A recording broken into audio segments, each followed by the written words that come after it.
Hey everybody, we're back again. It's late here, it's about 11 o'clock at night.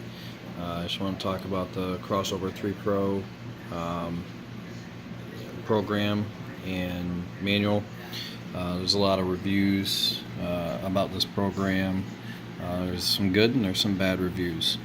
I just kind of want to sift through some of the stuff that's being said about it. I use the Crossover 3 Pro program a lot when I do crossovers, and one of the issues that a lot of people are saying is it does not have the Zobel network in it. Listen, this big manual that comes with this is worth reading because this describes how the program works and what is entailed in it. Does no way mean is going to put down your knowledge of what you already think that you know. It just helps you go through the program and what they have labeled for things. This program does have the Zobel network in it, which is right here, right? So you got your capacitor and you got your resistor. This is a second order polarity crossover. So here's all my Zobel network figures that I need to do and put into everything. I am building this. I already have a box of parts over here that are going into it, and I misjudged ordering some parts, so I had to order some more before I can get it built, and I will show you guys when I'm done doing that. And I apologize for the stuffy throat, but I'm getting over a cold. So if you look at the charts, the Crossover 3 program charts out everything as you get the values put in. So they give you the charts. So for a second order, now what makes this nice and smooth is that Zobel network, which it's not labeled Zobel, and sometimes a lot of people like this going up like this. I don't have the Thiel small parameters for the tweeter because it's a horn type. A lot of them don't list them when you buy them, so I can only put in certain parameters, which gives it that appearance on here, which is no big deal. It's a very good tweeter. I'm not really concerned about it being super, round and nice and smooth like the other. I did adjust my mid, so it goes. It has a little wider, a little taller range in the decibel rating to over speak the woofers. This is a 212 in a single cabinet, so it does have a passive radiator, which gives it that appearance of more bass. So I wanted something to override all that boomy bass. I wanted to reach beyond it. So that's why you see my mid-range is up a little bit, and this isn't completely straight across. And the highs go up about the same height as the mid-range. So there's a reason for that and a reason why I do all that. Up here you can see the Thiel small parameters. They're all put in here. Everything you need to know, your Z and 8 ohms, that's all in there. Your RELE, everything that you need to have in there to help judge this graph. That's all in there, and you can find that just by buying. When you buy a woofer or you buy a mid-range or tweeter, it'll come with those specifications. Or Parts Express does have a computer program that allows you to plug a patch cable on the side, hook it into a speaker, and actually test it and get the Thiel small parameters back on it.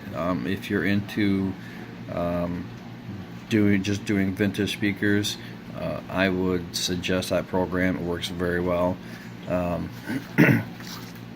But the Crossover 3 program I use a lot. I really do. I don't have an issue with it. I really like it. It's easy to use. But the chief complaint on there was no Zobel. Everyone always says there's no Zobel network. You need a Zobel. You need a Zobel.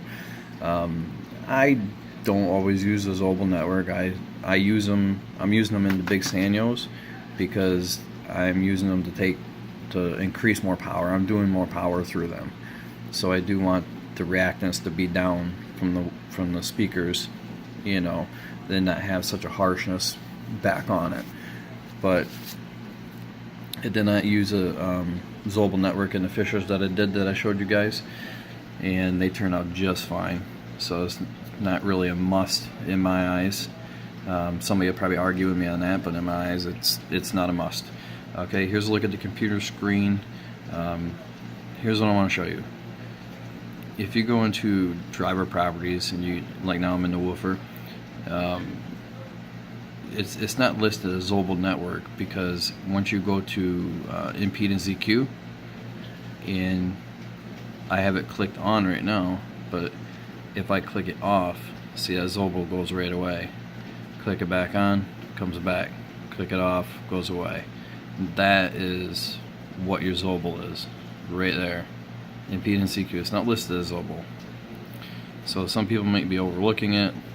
And if you go over to the side here, it gives you the values that you need.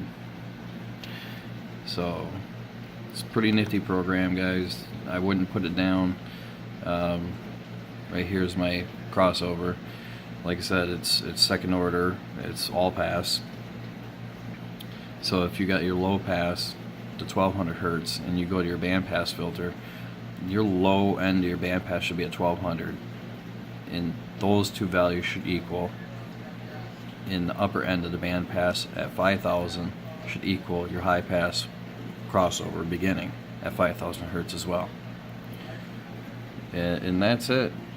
I just wanted to put out this video, kind of go over that chief complaint on, not having a Zobel. This program's worth the buy. I know it's $100, but you get the disc and you get a huge book in paper, which I'm old school, so I kind of like the paper copies. I don't always like digital, but it's a very good program. It also has a selection when you're picking your parts. Your inductors and your capacitors go in there, and even the resistor if you choose to put a resistor in there.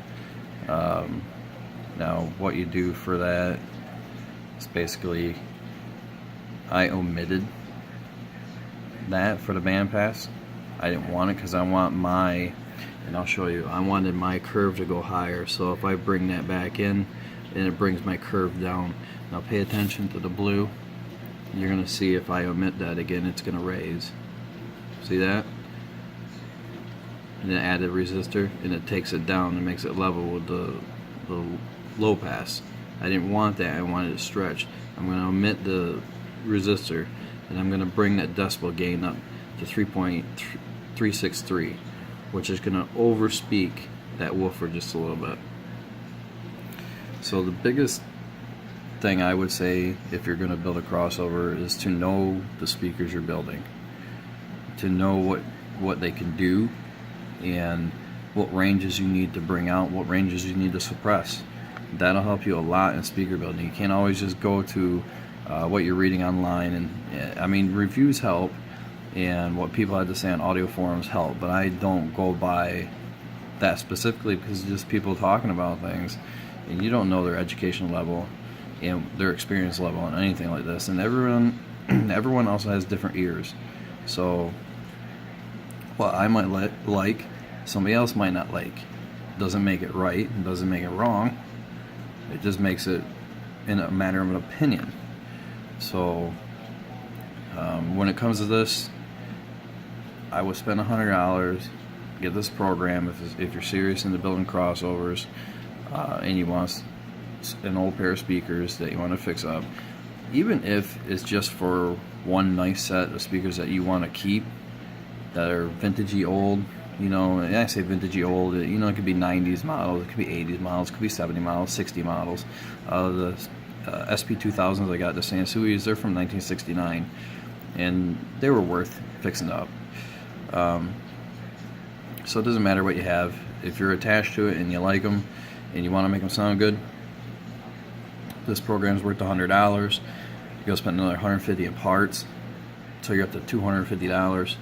It's still worth it more to do this over something you like than to spend $400 or $500 on something you do not like, just because you feel it's the only option. So that's all I want to say, guys. Have a good night, and we'll put up another video soon. Thank you. Bye.